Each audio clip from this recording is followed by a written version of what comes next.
Hi, I'm Leapfrog.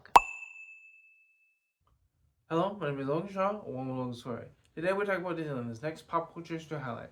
Thank you for coming. Let's get into it. Walt Disney envisioned Disneyland as a cleaner, theme-based park where families could experience the magic of his films. He began designing the park in the early 1950s, drawing inspiration from visits to other carnivals and parks. Construction began in 1954 on a 160-acre site. Disneyland then opened in 1955. So, Disneyland. What does this mean for a man? A single man? Well, a married man at that. But single in the sense of an idea. What does Disneyland mean for a man named Walt Disney? Well, it means for his sake, in terms of an orange grove, it was much bigger than that. And even though he looks a little crazy trudging through the mud in an orange grove, Disneyland ended up being an icon because of his vision.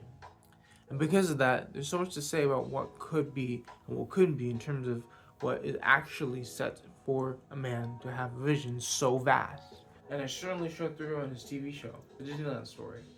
And that one thing ended up being so popular that it expanded what Disneyland could possibly be.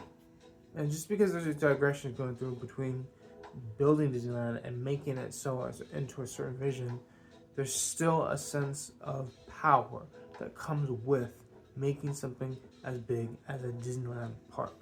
But the thing is, what is the internal progression of making a park so vast as Disneyland?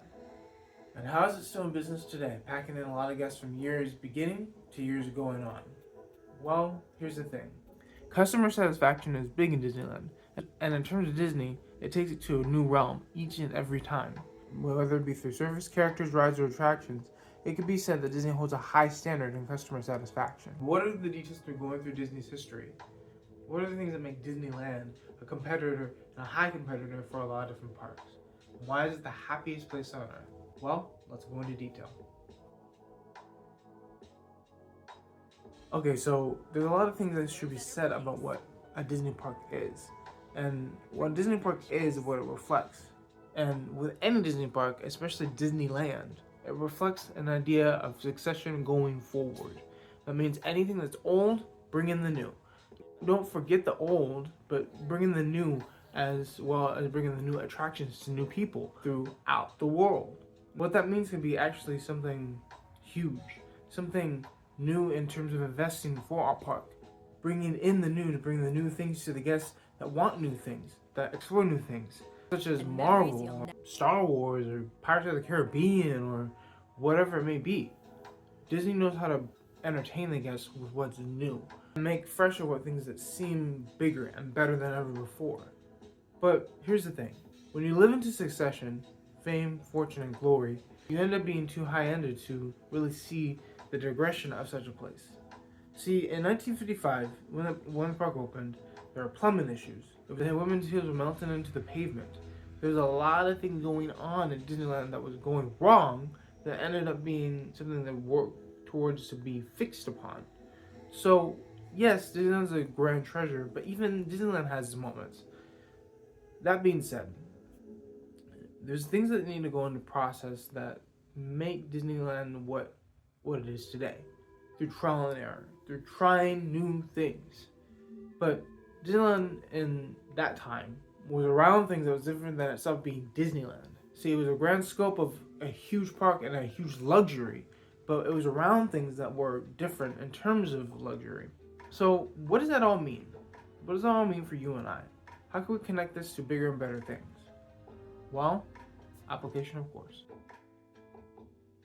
Disneyland is a treasure, and it always will be. From the time it starts, 1955, to the time it ends, whenever. But is there really an ending for Disneyland? Is there really an ending for such a park like this? I don't think so. I think Disneyland is going to be one of those things that brings up new lights to new worlds and brings a hope for everyone that goes to the parks. And everyone that goes to the parks will be able to see that. Whether you're old or young or old, there's always this place in Disneyland for someone young at heart or young for real. Now, when you think about that, think about this too. Disneyland was worked hard by a man who had a visionary so vast, so big, bigger than any Imagineer could ever have. And because of it, it made due to the process of what Disneyland is. And now, because everything that Disneyland is, we can now visit a park that makes us feel that we wished upon a star. And because of that, there's more fun and exciting things to come from Disneyland. And to that, there's some simplicity that goes with it too. Simplicity that ends up being grand extravaganzas. And they work their way in part of Disney's succession. So, here's the thing. When you go to Disneyland and you visit it for the first time, or for the 100th time, what is your feeling? What is your feeling of Disneyland as you go through it? Do you have visions of Disneyland that hold such fun and pleasure for your whole family? You as a person, as a young and hard person, feel that Disneyland is a treasure beyond holding. And because of that, do you feel that Disneyland is big in sense of dreaming, or for you yourself, and everyone who holds Disneyland to a high standard? Thank you for my application, and let's continue forward. Thank you for my logo story. Thank you for coming to this pop culture to highlight. More highlights in the future, so keep an eye out for those. Also, the mission is 1,000 subscribers. You guys know how to get there by hitting the share, like, and subscribe button right on the screen. Also, by hitting the bell. Leave a comment if you can do. Thank you again, and peace.